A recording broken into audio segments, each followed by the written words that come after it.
When I bought my last car, I felt totally overwhelmed. Is this the right price? Can I trust this listing? But this time around, I used Car Gurus, and honestly, it changed everything. With over 4 million listings, they've got more options than any other major online automotive marketplace in the US. That means more choice and less pressure. What really helped me were their unbiased deal ratings. Car Gurus clearly tells you if it's a good deal or not, and I loved the price drop alerts. I watched a car go from maybe to must buy overnight. Shopping with Car Gurus gave me confidence, not confusion. Car Gurus will connect you with trusted dealerships when you're ready, making the whole process transparent and hassle-free. It's car buying, but smarter. It's no wonder SimilarWeb estimated traffic data shows Car Gurus is the #1 most visited car shopping site. Buy or sell your next car today with Car Gurus at cargurus.com. Go to cargurus.com to make sure your big deal is the best deal. That's CARGURUS.com.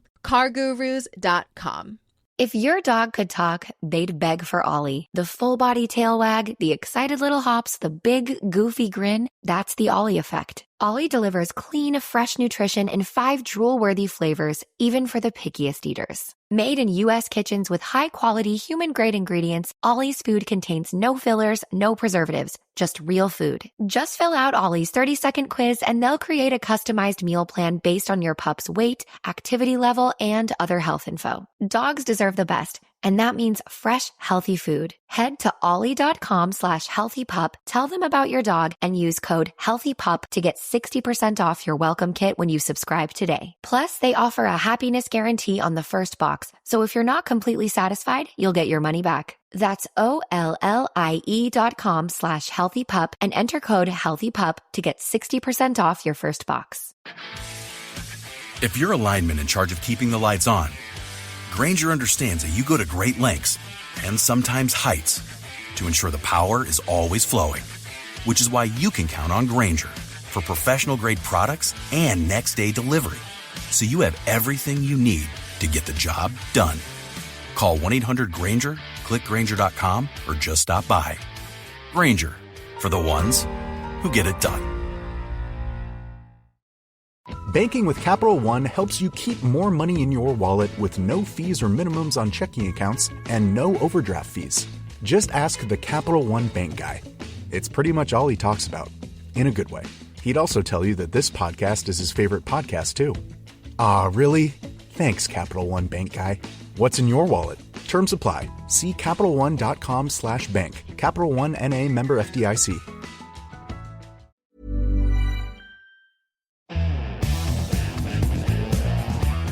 Welcome to a Daily Tech News Show weekend edition. I'm Tom Merritt, and this time we are answering a question we've gotten from a few people about what a game engine is. If you've heard about Unity or other game engines, you may have a kind of a concept. You may have an idea, but Matthew Stevens agreed to come on and explain it to us. Matthew, thanks for joining us. Absolutely. Happy to be here. Tell the folks a little bit about your experience in the gaming world and development and where you come from. Sure. So more than a decade, I worked at a mobile game studio. It was based in Dallas pre-pandemic, and then we all went virtual, as everybody does. But anyway, all of the IT things that you can need. So my side of things was more of an admin side of things, but that meant I also had to do a lot of things with Unity and licensing and doing that in Jenkins, continuous improvement, back-end build type things. And so even though I wasn't a programmer, I still had to learn quite a bit of things about how Unity works and how it functions and make all the things work properly so that, everybody can do the jobs that they needed to do and how to, deploy that software and everything like that. So, didn't use Unity on a daily basis, but got a lot of experience in how Unity works and the ins and outs of how that on what it does. Yeah. So you weren't taking advantage of the game engine, but you were making sure other people could. So you needed to know how it works, sounds like. Right. Yeah, definitely how it works, ins and outs of it, licensing for Unity over the years. And Unity's definitely gotten a lot better with licensing and things like that. So, setting up headless machines, so they can build them automatically in the background and things like that. So there's a lot of things that need to happen in order for all of those things to work properly and make the games Yeah. Yeah, and there are multiple game engines. There's Unreal, there's Unity, there's others. And often when they're in the news for licensing, for changes in their licensing terms or their rates or whatever. But a lot of people don't know what it is. What exactly is a game engine? Well, a computer doesn't know anything about physics. So how do you teach a computer about physics? What is up, what is down, what is left, what is right, what is forward, backwards, all of the things. Okay. Well, that's just the very beginning of physics. How do things react when I bump into a wall if you're in a video game? And I've been playing a lot of Mario Kart World recently. So, how does your cart go, and how does it decide that it's going to fly when it hits this object? Well, something has to tell the program, because a computer game is just a program, and it has to tell it, how do those things interact? If you have a mushroom, you get to go faster. Maybe you're not as limited by speed, or you have a star, you're impervious to all of the things that you're talking about. So if you get hit with a turtle shell, it doesn't do anything. But normally, what does it do? It knocks you off the game. You lose momentum, or you're flying. What does that mean? Do you have control? How much control do you have? How does the weight of your cart matter? If so, how much does it matter? Does your character matter? All of those things are physics, and you have to tell the computer, what do I do with the physics of the game? So, yeah. So if I have it right, the game engine is there to make the developer's life easier so they don't have to reinvent physics every time they write a program. Is that right? Exactly right. I mean, how do you program physics? And so some of the bigger studios, they don't like the licensing model of Unity or Unreal or something, and they'll do their own. Well, if you're doing your own, then you have to have a whole team of people to write the code that does the thing that Unity and Unreal do. And so that's not a cheap process. That's one of the reasons video games are so expensive, is because Unity is very expensive, and it's licensed depending on what you buy. So if, when we're talking about licensing, you have just Unity, and then you want, okay, I'm going to build for iOS. Well, then you buy the plugin for iOS. And I'm going to build on Android. Then I'm going to buy the Android plugin. Well, I want to build on Xbox or Nintendo or PlayStation or PC or whatever you're doing.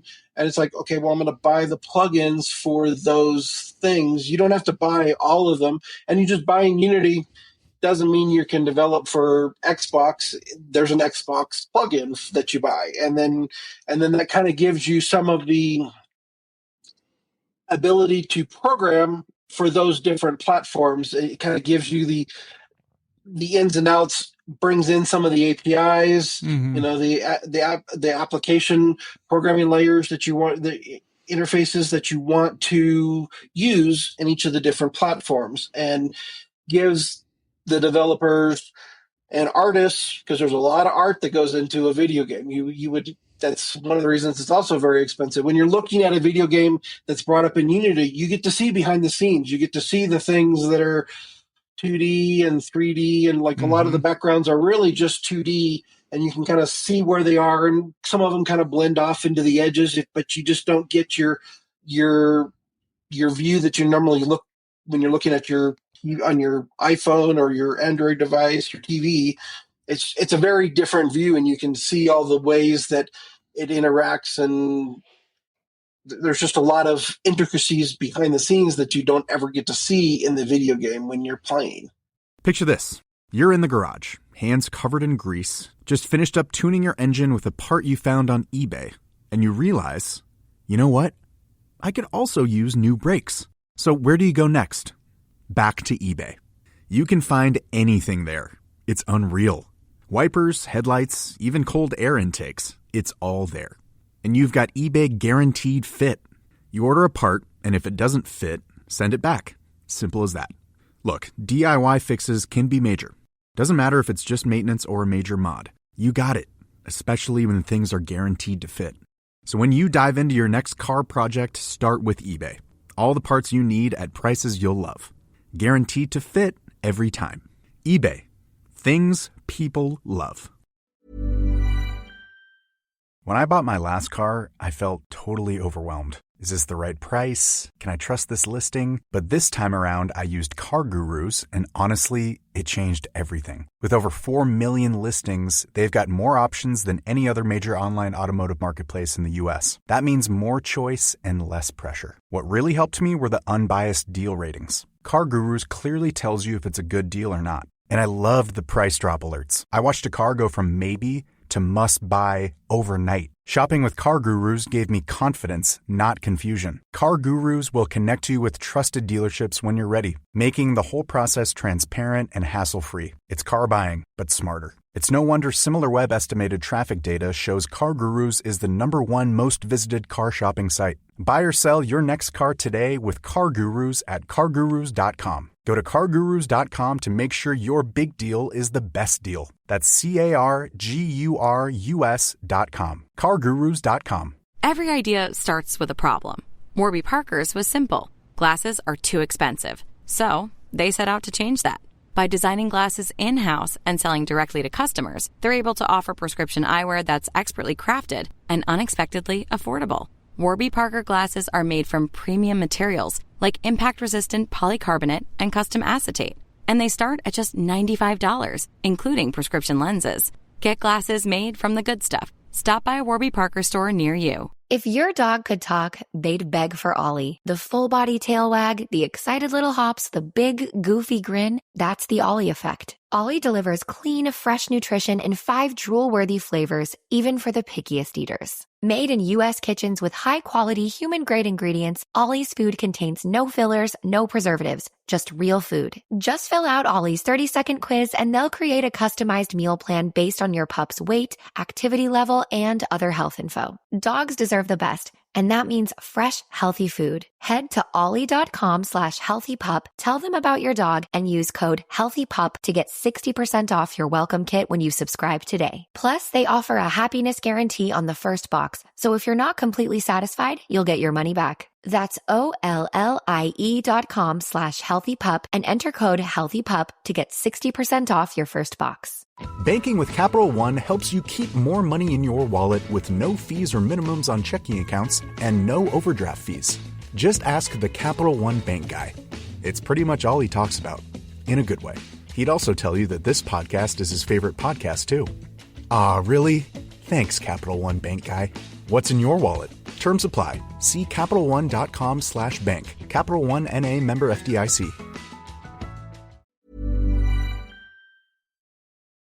So you're paying Unity or Unreal or whoever's game engine you're using, so that you don't have to build it and maintain it yourself. And that's why you pay for the add-ons. It's like makes it easier to plug into whatever platform you're developing for. What do the developers do with the game engine? It sounds from what you've said so far that, they'll plug in the art. They'll say, oh, this object is solid. This object is not, but give us a little more on that side of things. Like, what is the developer using it for? Well, the developer still has to give it the characteristics for the object. So the object is, you put in the object and it's a piece of art. Okay. Well, that art asset, what does it do?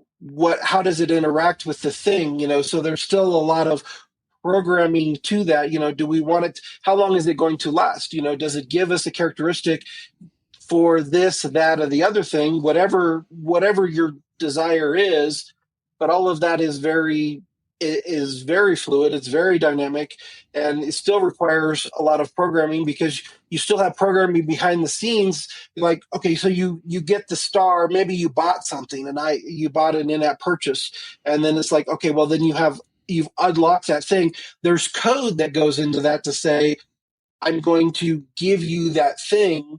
Because the program is like, oh, well, that's unlocked for this user, but only for 5 times or 10 times. The engine knows how the thing behaves. The program says whether you have it or not, I guess, right? Right. Yeah. So there's a lot of interactions between that, and what does that, is that object solid? Is it just there to look pretty, or does it actually have substance to it? There's a lot of things, like when you're playing Mario Kart, for example, you can fly through plants. Well, somebody had to program that the plants aren't physical. Maybe they slow you down a little bit, but but they're not a wall. And when you hit a wall, you can't go any farther. And well, somebody had to program that wall that says this is a hard boundary.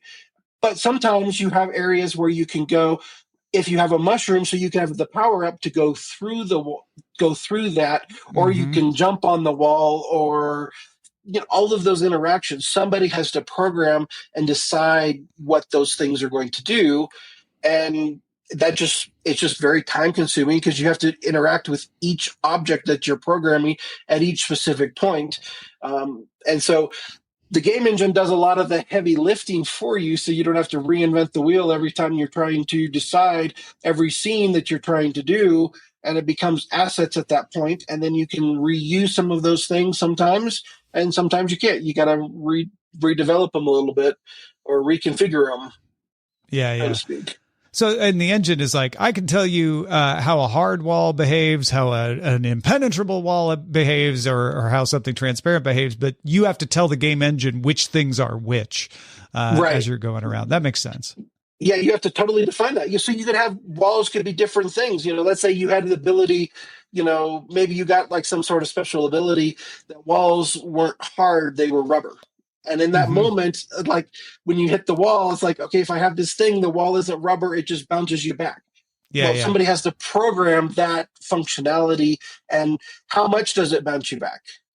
Is it a lot? Is it a little bit? Is it, what you run into the wall? Is it a wall that kills you, or is it a wall that just kind of stuns you, or do you just fall backwards? Or what is the relatively different nature? Like you're talking about, like Donkey Kong. You play Donkey Kong, you touch the vines, and that's critical damage. Yeah, the programmer decided that the vines were critical damage. The engine told the vines how to behave because of that.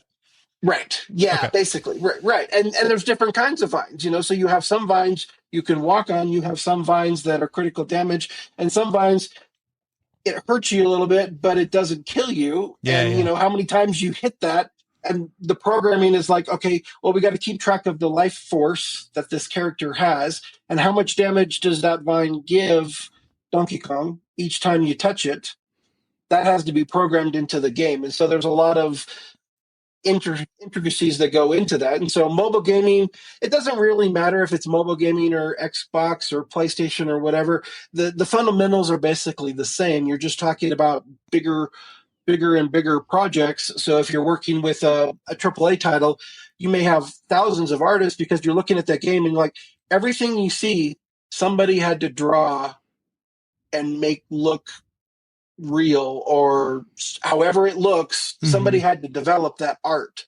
And then somebody else had to go back and program, what does that thing do? Does it have interaction and ability in the game, or does it not? There's a wide variety of things, but everything has to be programmed.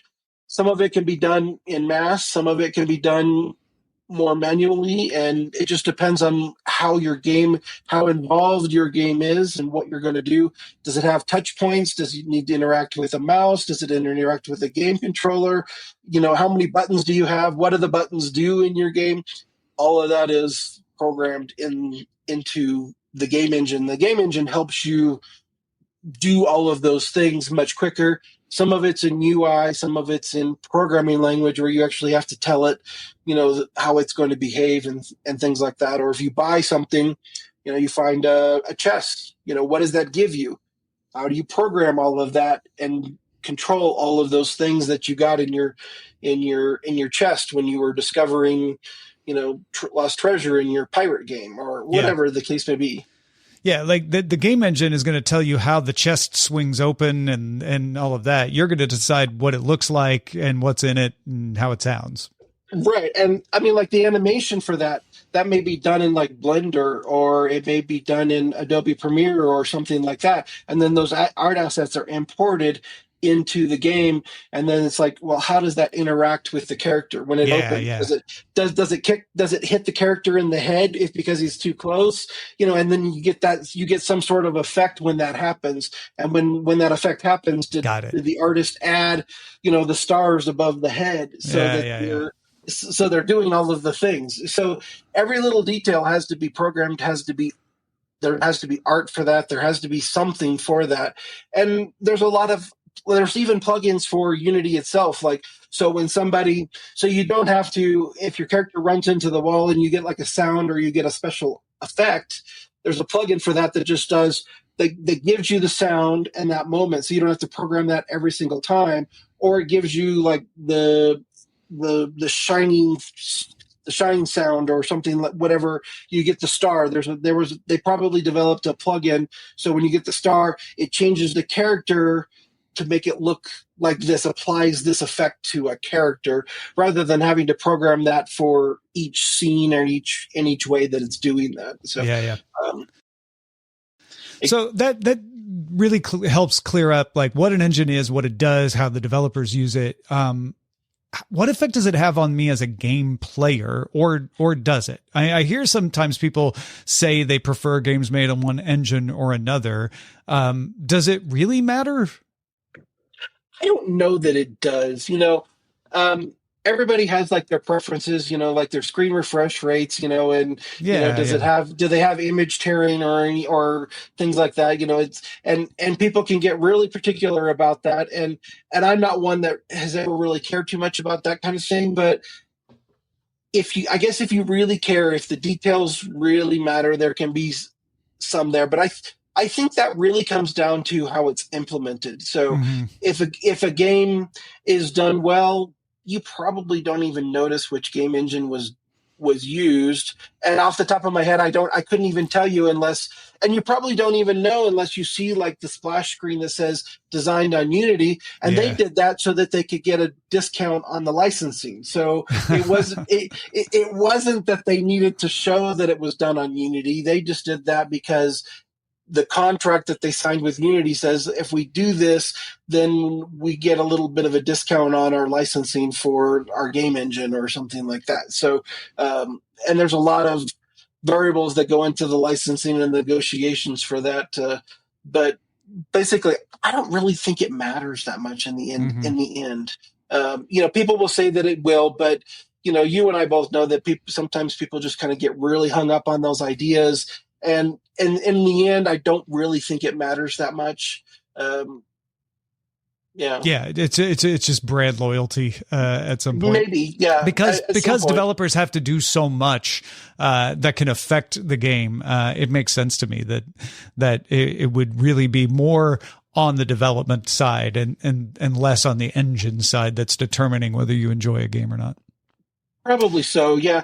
Yeah, I think it's just a lot of the people that are just, a developer that's had a lot of Unity experience might have trouble going over to an Unreal Studio and vice versa. Those platforms I'm sure have wildly different characteristics and programming behaviors, or maybe they don't. I've not worked for an Unreal Studio. It was always a Unity studio. But it makes sense that different things are going to work slightly different, and maybe you catch up really fast. But yeah, there's always going to be those little quirks. Matthew, thanks so much for helping explain this to us today. Really appreciate it. Absolutely. If folks want to hire you or find more of what you do, where should they go? Yeah, so as we talked about before this little episode, I'm currently unemployed. So, you can find me on LinkedIn, Matthew J. Stevens, based out of Dallas, Texas. I'm currently in Ecuador right now. My wife's Ecuadorian, so we spend time here a lot sometimes. And cost of living is cheaper here. So while you're unemployed, that makes the money go a little bit further. So that's a little nicer. But nice. I had no idea. That's so cool. Yeah, GadgetVirtuoso on just about all of the things. So if you find me on all of the interwebs and all the social platforms there, but always LinkedIn for sure. Excellent. Matthew J. Stevens, a.k.a. GadgetVirtuoso. Thanks again for helping us understand game engines. Folks, thank you for making the show possible. Patreon.com/DTNS. And we'll be back to talk about the news on Monday. See you then.